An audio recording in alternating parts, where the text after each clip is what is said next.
가을이 오는구나 했는데 벌써 12월을 코앞에 두고 있습니다.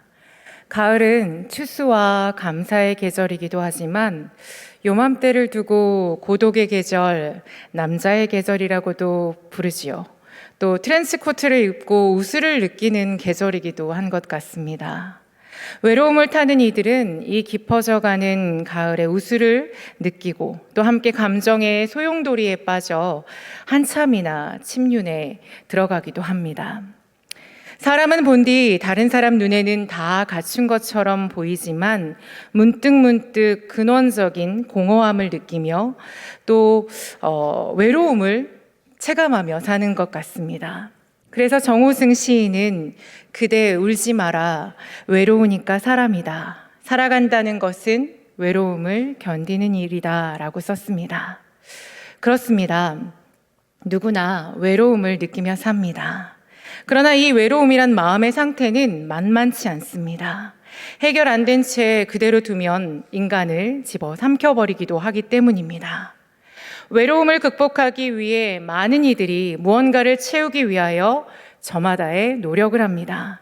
그러나 아무리 그 외로움의 자리, 공허함의 자리를 각양의 노력으로 채워보지만 그 갈증은 엔딩이 없어 보입니다.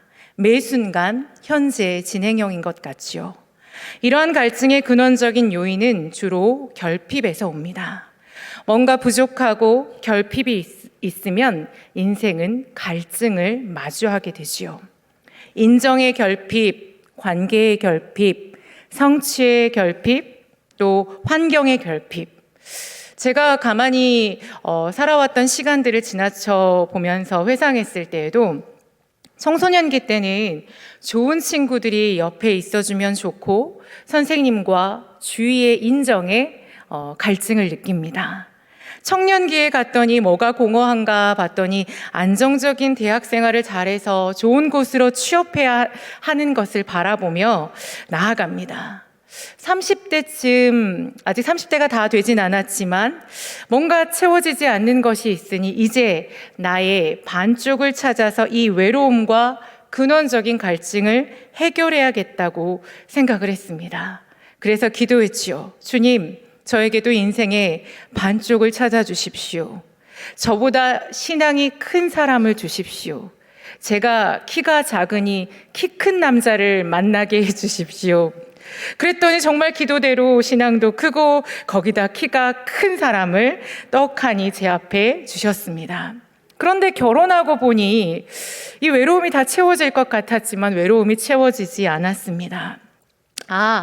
자상한 남편을 달라고 기도했어야 했는데 경상도 남자를 만나게 하시고, TV를 보다가 백종원 아저씨가 나오면 요리 잘하는 남편을 만났어야 됐는데 하면서 가진 것에 감사하지 못하고 갖지 못한 것에 대하여 찾게 되는 그런 저의 모습을 바라보게 되었습니다.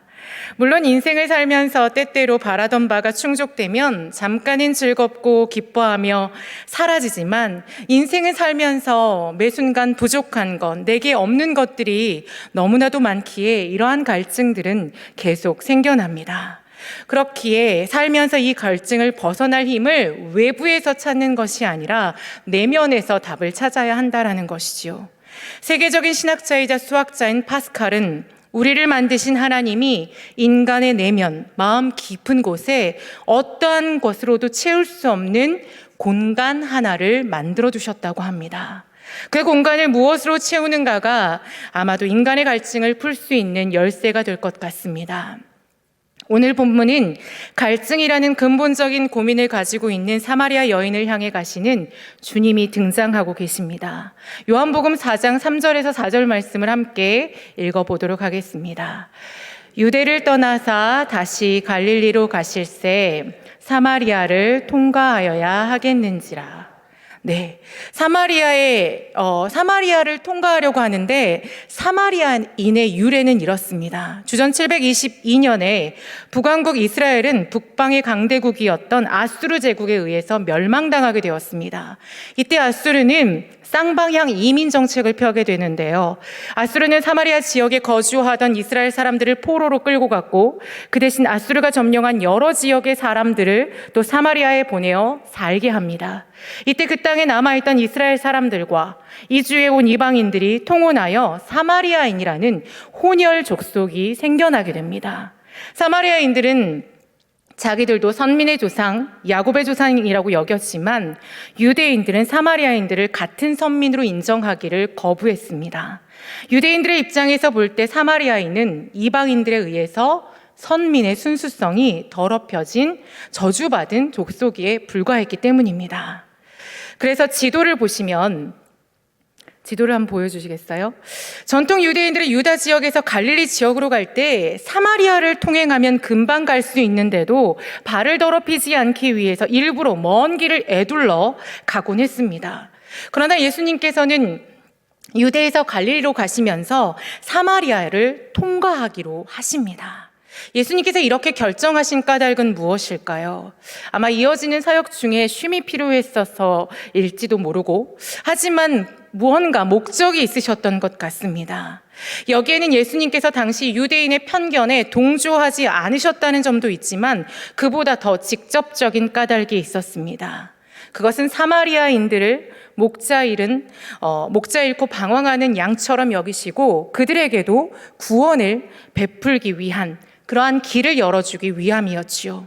오늘 그 구원의 길이 참으로 오랫동안 깊은 갈증 가운데 신음하고 있던 여인 하나를 등장하게 하는데요. 6절에 보시면 함께 읽어보도록 하겠습니다. 거기 또 야곱의 우물이 있더라. 예수께서 길 가시다가 피곤하여 우물 곁에 그대로 앉으시니 때가 6시쯤 되었더라. 네, 때가 6시. 정오, 우리의 시간으로 하면 12시, 가장 태양빛이 장렬하는 시간대이고 워낙 기온이 덥다 보니까 모두가 활동을 중단하거나 낮잠을 자는 시간이기도 한데, 이때 여인이 나왔다라는 것은 무언가 사연이 있다라는 것을 암시하고 있습니다. 아무도 없을 줄 알고 나왔던 우물가에 어떤 낯선 남자가 있었습니다. 옷을 보아하니 그는 유대인이었습니다. 당시의 중근동 사회는 남녀의 구분을 엄격하게 두고 있었고 유대인과 사마리아인의 서로를 향한 적개심이 더해져서 그 여자는 우물가에 쉽게 다가서지 못하고 있었습니다. 여인은 한참을 갈등하다가 그 사람이 자신을 모를 뿐더러 자기에게 혹여라도 말을 걸지는 않겠지 하고 빨리 물을 길어갈 생각에 그냥 우물가로 한 걸음씩 다가갔습니다. 그러나 오늘 이 여인의 일상은 생각처럼 되지 않았습니다. 한마디로 꼬일 대로 꼬이게 된 것이지요. 왜냐하면 그 유대인 남성이 자기에게 말을 걸었기 때문입니다. 내가 목이 마르니 물을 좀 주시오.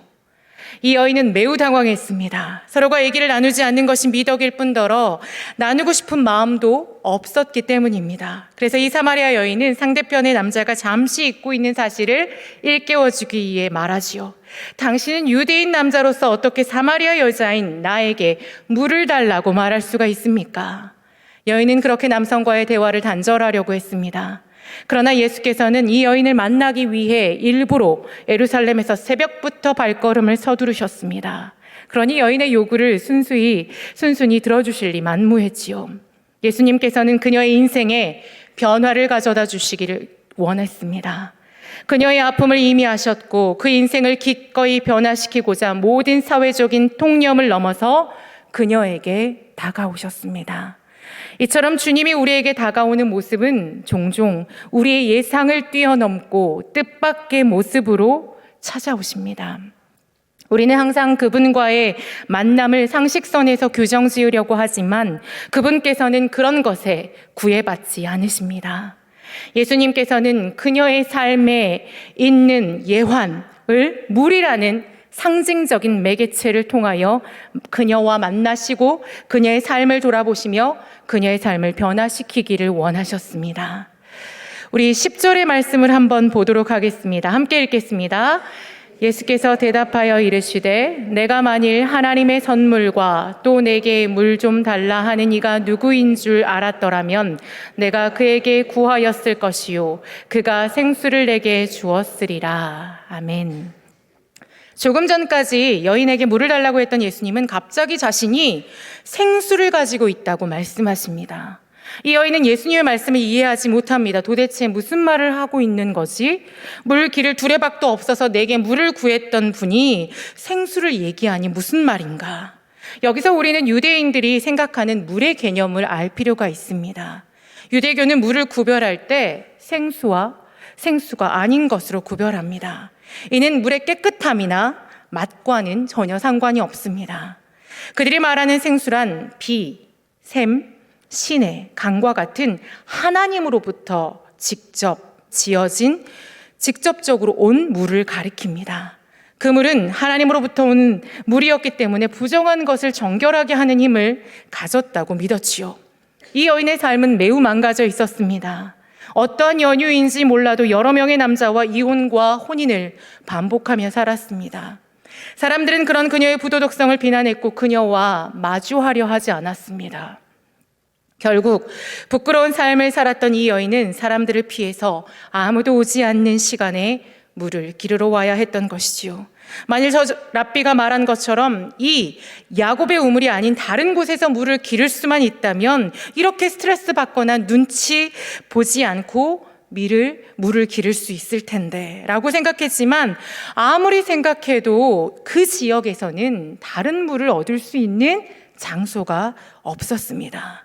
여인은 그 지역의 토박이로서 외부인인 예수님보다 그 사실을 잘 알고 있다고 생각했습니다. 그나마 우리 조상 야곱이 이 우물을 파서 우리에게 물려줘서 먹고 살고 있는데 당신은 어떻게 다른 물을 우리에게 줄 수 있다고 하십니까? 당신이 그렇게 위대한 사람입니까? 그 여인은 계속해서 육신의 눈에 갇혀서 예수님의 존재를 바라보지 못했습니다. 그녀의 인생은 정오의 뜨거운 태양에서 물을 깃는 것처럼 매우 고단한 인생을 살고 있었습니다. 그 고단한 인생이 단지 다른 우물을 발견해서 사람들의 눈만 피하면 해결될 것이라고 생각했을지도 모르겠습니다.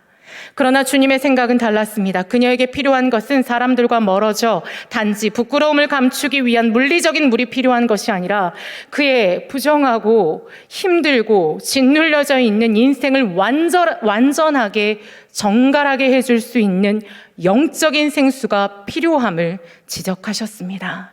그 생수는 다름 아닌 예수 그리스도 자신이셨습니다. 세상의 기준을 중시하고 물질적인 것들로, 사람으로, 가시적인 것들로 인생을 채우려는 이들에게 옳고 그름의 문제보다 단지 먹고 마시고 이루는 문제만이 중요합니다. 사마리아 여인은 자신의 고단한 삶의 문제를 해결하기 위해 이 남자 저 남자 의지할 곳을 찾아 헤매이며 돌파구를 찾으려고 노력했습니다. 남이 뭐라 하든 일단 먹고 사는 문제가 중요했습니다. 그러나 그의 반쪽이 계속적으로 달라져도 삶의 모습은 달라지지 않았습니다.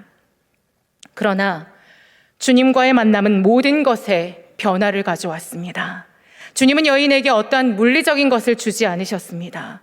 오히려 주님께서는 그녀의 인생의 갈증 지점을 지적하심으로 그녀가 헛된 것을 추구하는 삶을 청산할 것을 요구하셨습니다.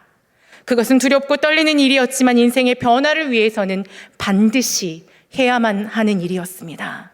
그녀는 용기를 내어 예수님을 받아들이고 인생의 변화를 맛보게 됩니다. 우리 같이 읽지는 않았지만 28절 말씀 한번 같이 읽어보도록 하겠습니다. 여자가 물동이를 버려두고 동네로 들어가서 사람들에게 이르되, 여기서 중요한 한 구절이 등장합니다. 물동이를 버려두고. 이 말은 그녀의 완전한 변화를 묘사하고 있습니다. 그녀는 물동이를 내던짐으로 자신의 갈증이 해결되었음을 보여주고 있습니다. 그토록 피하고 싶었던 사람들에게 스스로 다가갔습니다. 그리고 그들에게 자신 있게 예수 그리스도를 증거합니다. 이런 완전한 변화는 바로 생수이신 예수 그리스도를 얻었기 때문인 줄로 믿습니다. 어거스틴은 그의 고백록에서 사람은 내 위에 있는 나보다 크신 하나님을 만나기 전까지는 참된 안식을 얻을 수 없다라고 했습니다. 이것이 하나님을 만나지 못한 인간이 불안해하는 이유입니다. 인간은 하나님과 교제함이 없이는 완전한 평안함을 누릴 수가 없습니다. 사람은 하나님 안에서만 근본적인 갈증을 회복하고 안식을 누릴 수 있게 지어졌기 때문입니다. 하나님과의 친밀한 교제로 들어갈 때 인간의 갈증은 그 힘을 잃어갑니다. 오늘날 바쁜 일상을 살아가고 있는 우리에게도 사마리아 여인과 같은 인생의 깊은 갈증이 존재합니다. 인생에 타는 듯한 갈증은 오로지 예수 그리스도라는 생수만으로 가능한 줄로 믿습니다. 삶을 더 빛나고 멋지게 변화시키기 위해 우리는 세상의 것들을 추구하지만 세상의 것들은 결코 우리의 인생에 잠재하고 있는 갈증을 해결해 주지 못합니다. 우리가 인생의 고통스러운 문제에 허덕이고 있을 때 주님은 여인의 약점을 들춰내셨듯이 우리 삶의 가장 약한 부분, 잘못된 부분을 지적하시면서 그것들로부터 돌아서라고 명하십니다. 그리고 그 명령들에 용기 있게 순종하여 잘못된 삶으로부터 돌아설 때 인생의 변화를 경험할 수 있습니다. 요한복음 3장은 이 점에 대해서 잘 기술해 놓고 있는데요. 같이 한번 읽어보겠습니다. 요한복음 3장 말씀 19절에서 21절 말씀인데요. 같이 읽겠습니다. 빛이 세상에 왔으되 사람들이 자기 행위가 악함으로 빛보다 어둠을 더 사랑한 것이니라. 악을 행하는 자마다 빛을 미워하여 빛으로 오지 아니하나니 이는 그 행위가 드러날까 함이요 진리를 따르는 자는 빛으로 오나니 이는 그 행위가 하나님 안에서 행한 것임을 나타내려 함이라. 아멘. 아직도 여러분의 인생의 갈증이 해소되지 않았다면 그것을 우리는 세상의 것으로 해결하지 말고 당장 우리의 인생 가운데로, 우리의 시간 가운데로 예수님을 모셔야 할 줄로 믿습니다. 모든 사람의 마음속에 하나님이 만드신 하나의 공간이 있다, 공백이 있다라는 말은 예수를 믿는 사람이든 믿지 않는 사람이든 다 마음속에 공백이 있다라는 것을 의미하는데요. 이것은 어떠한 피조물로도 채워질 수 없고 오직 예수 그리스도를 통하여 하나님만이 채워주실 수 있다라는 것을 전제하고 있습니다. 인간 속에는 누가 만든 공간이 있습니까? 하나님이 만드신 공간이 있습니다. 그래서 우리가 그 안에다가 나름대로 모든 것을 쏟아붓고 채우려고 하고 뭔가를 의지하려고 하지만 이것이 채워지지 않는다라는 것이죠. 수십 가지, 수백 가지의 예가 있겠지만 구약의 예가 가장 좋은 예가 되는 것 같아 전도서 1장 8절 말씀을 들려드립니다.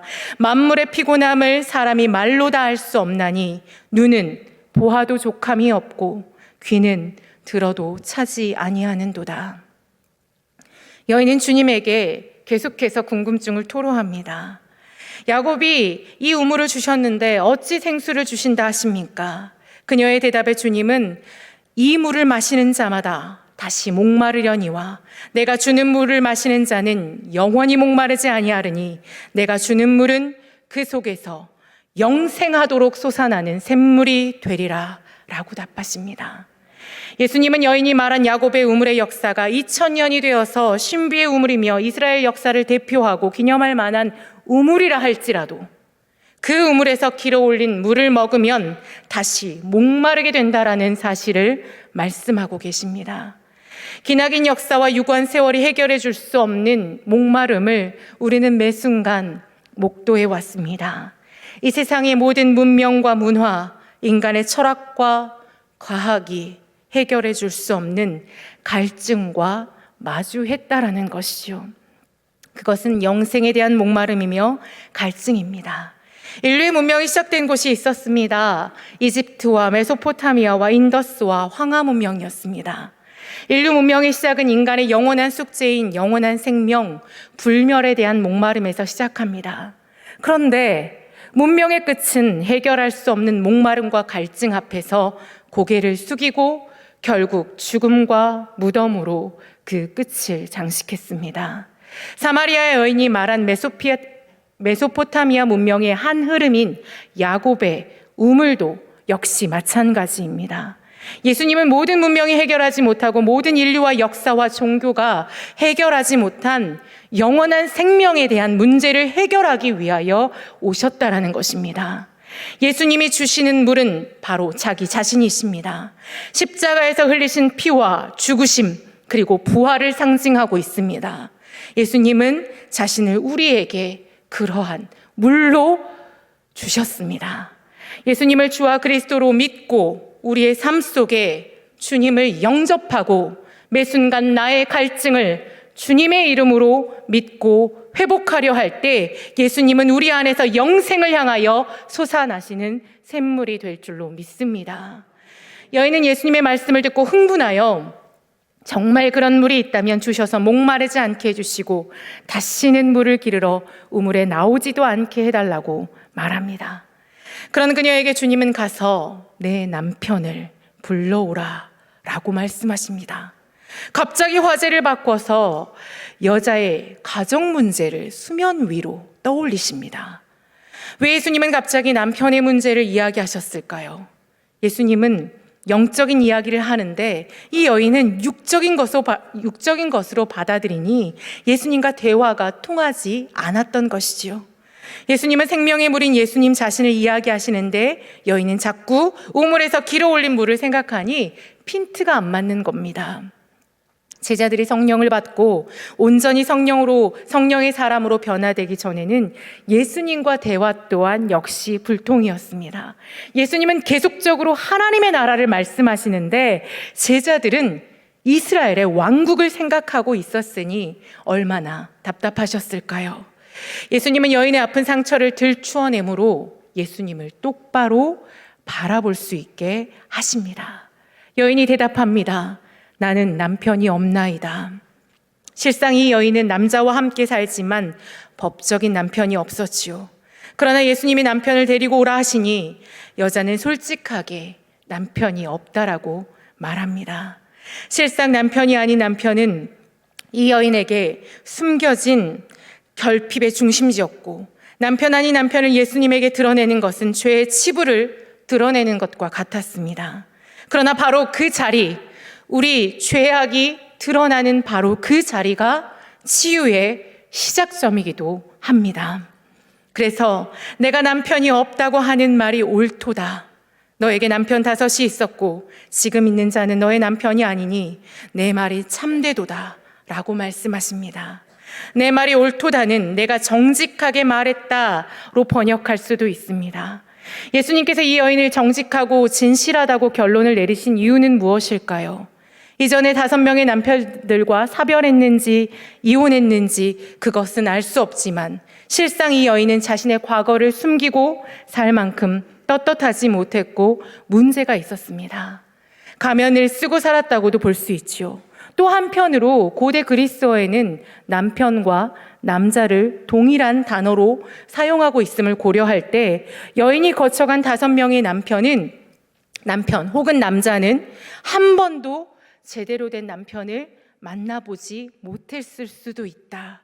참된 안식을 주는 남편을 만나지 못한 방탕한 여인이라기보다는 불쌍하고 기구한 인생을 산 고대 이스라엘의 이혼을 당하는 약자로 여인이 표현되는 것을 보면 그랬을 수 있다라는 것입니다. 그런 그녀의 고백 앞에 예수님은 그 여인의 고백을 정직하다 말씀하십니다. 이 여인이 사마리아 여자이고 기구한 여인이었지만 예수님에게 정직하고 진실하다는 평가를 받은 것은 자신의 잘못과 과오를 주님 앞에 숨기지 않고 인정했다는 데 있습니다. 이어 주님은 신령과 진정으로 예배하는 자를 하나님께서 찾으신다고 말씀하고 계시는데요. 하나님이 찾으시는 신령과 진정으로 예배하는 것이 무엇일까요? 자신의 과오나 허물을 부인하거나 숨기지 않고 솔직하게 하나님 앞에 고백하고 인정하는 것을 의미하지 않을까요? 죄를 인정하고 고백하는 것이 곧 신령과 진정으로 하나님을 예배하는 첫 발걸음이 될 것입니다. 여자는 자신의 숨겨진 과거를 훤히 들여다보시는 예수님을 알아차리고 주여, 내가 보니 선지자로소이다 라고 고백합니다. 이 여인은 자신의 과거를 사람들에게 숨기며 살아왔고 누설하지 않으려고 대낮에 뜨거운 햇빛을 받으며 우물에 와서 물을 길어가고 했는데 예수님 앞에서 여실히 드러나는 자신의 정체에 그만 마음이 무너져 버리고 말았습니다. 예수님께서 밤이 맞도록 고기를 하나도 잡지 못한 베드로에게 깊은 곳에 그물을 가서 내리라 하셨을 때 베드로는 주님의 말씀에 순종하여 그물을 던져서 그물이 찢어지도록 고기를 많이 잡았습니다. 그때 베드로는 주님 앞에 엎드려서 나는 죄인이로소이다, 나를 떠나소서라고 고백합니다. 어부 전문가인 자기들보다 물속을 훤히 꿰뚫어 보시는 예수님을 인지하고서 베드로는 자기가 죄인임을 깨닫고 고백하게 되었습니다. 그리고 모든 것을 버리고 주님을 따르게 된 것이지요. 본문을 모두 읽지는 않았지만 대화 말미에 주님은 이렇게 여인에게 말씀하십니다. 내게 말하는 내가 그라고 완전하게 자신을 드러내십니다. 예수님의 마지막 대화는 아주 간단합니다. 너희가 그렇게 소원하고 바라던 메시아 그리스도가 바로 나니라. 이 말씀은 절망과 자포자기 속에 하루하루를 살아가는 사마리아 여인뿐 아니라 모든 세상의 사람들에게 던져주시는 주님의 희망의 메시지인 줄을 믿습니다.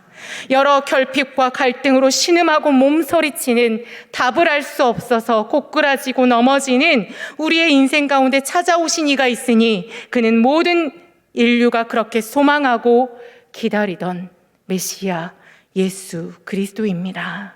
우리 인간의 역사의 한 토막 속에 함께 먹고 마시고 걸으시고 대화하시며 함께 아파하시고 슬퍼하시고 때로는 주무시지도 아니하시고 피곤해하시며 쉬기도 하시고 하나님 앞에 열렬히 기도하시며 우리의 인생의 시간을 뚫고 들어오신 임마누엘의 주님이 되어주셨습니다. 우리 인류의 모든 죄를 짊어지고 십자가에서 죽으시고 죄가 전혀 없으시기 때문에 부활하셔서 우리 모든 산자와 죽은 자의 주와 그리스도가 되신 예수님이 우리 인생의 구주가 되어주신 줄을 믿습니다. 여인은 예수님이 메시아라는 답을 듣고 물동이를 버려두고 그렇게 만나기 싫어서 숨어 다녔던 온 동네 사람들에게 소리쳐 외칩니다. 내가 행한 모든 일을 내게 말한 사람을 와서 보라. 이는 그리스도가 아닌가. 우리 인생의 갈증을 해갈시킬 단 하나의 답이 있으니 그것은 예수 그리스도를 메시아로 믿고 마음 깊은 곳에 받아들이는 것입니다. 예수님만이 인간이 죄와 사망으로 갇힌 막장에서 의와 생명과 자유로 나아가는 길인 줄로 믿습니다. 성경에는 나와 있지 않지만요, 저는 그 이후로 이 여인의 삶이 어떻게 되었을까 상상해 보았습니다. 그녀의 삶이 얼마나 풍요로운 인생으로 바뀌었을까요? 아마도 이사야 선지자가 말한 것처럼 물된 동산 같은 인생이 되었을 줄을 믿습니다.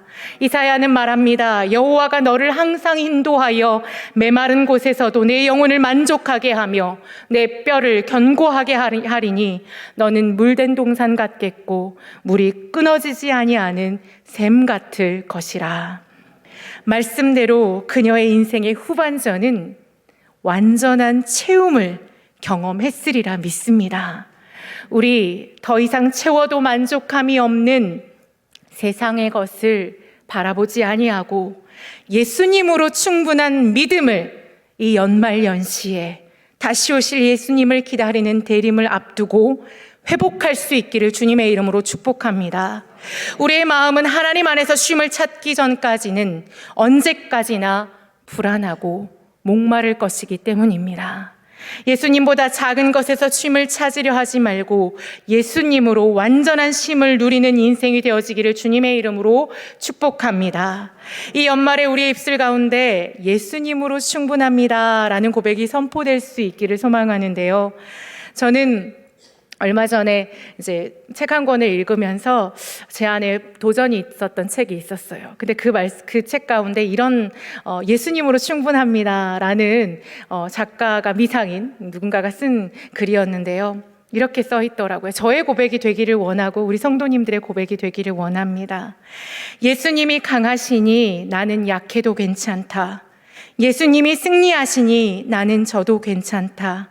예수님이 대단한 분이시니 나는 하찮은 사람이어도 괜찮다.